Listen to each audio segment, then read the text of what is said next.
طبعا احنا دلوقتي لما نيجي نعمل سوشيال ميديا اي حد يجيب لي سيره عن الموضوع ده، لا.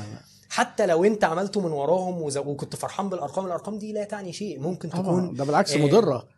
حتى لو ناس حقيقيه على فكره، ما هي حتى لو بتبقى ناس حقيقيه يعني ما بس من بيبقاش فيك، بره بس بيبقى يعني كانوا بيجيبوها ازاي وقت لما انا كنت بجيبها. ان هو ايه، بيبقى عنده مثلا ابلكيشن ابلكيشن مثلا جيم مثلا، ويقول لك ايه الحاجات بقى اللي شبه كاندي كراش وبتاع. مثلا الهارتس اللايف بتاعتك خلصت، لا سوري مش هينفع تلعب غير لما تستنى 3 ساعات. طب مش عايز تستنى 3 ساعات، خش اعمل لايك الصفحه دي وهنخليك تكمل لعب. ايوه. فكان بيجيب ناس بيقعدوا حقيقيه يعرضوها لك وتقعد وسط.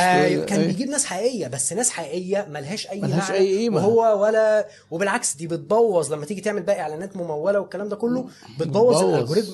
جوجل، فيسبوك، كل المنصات دي بتبص على الاودينس بتاعك علشان يبدا يحاول يجيب لك اودينس شبهه اكتر لما تيجي تعمل اعلانات.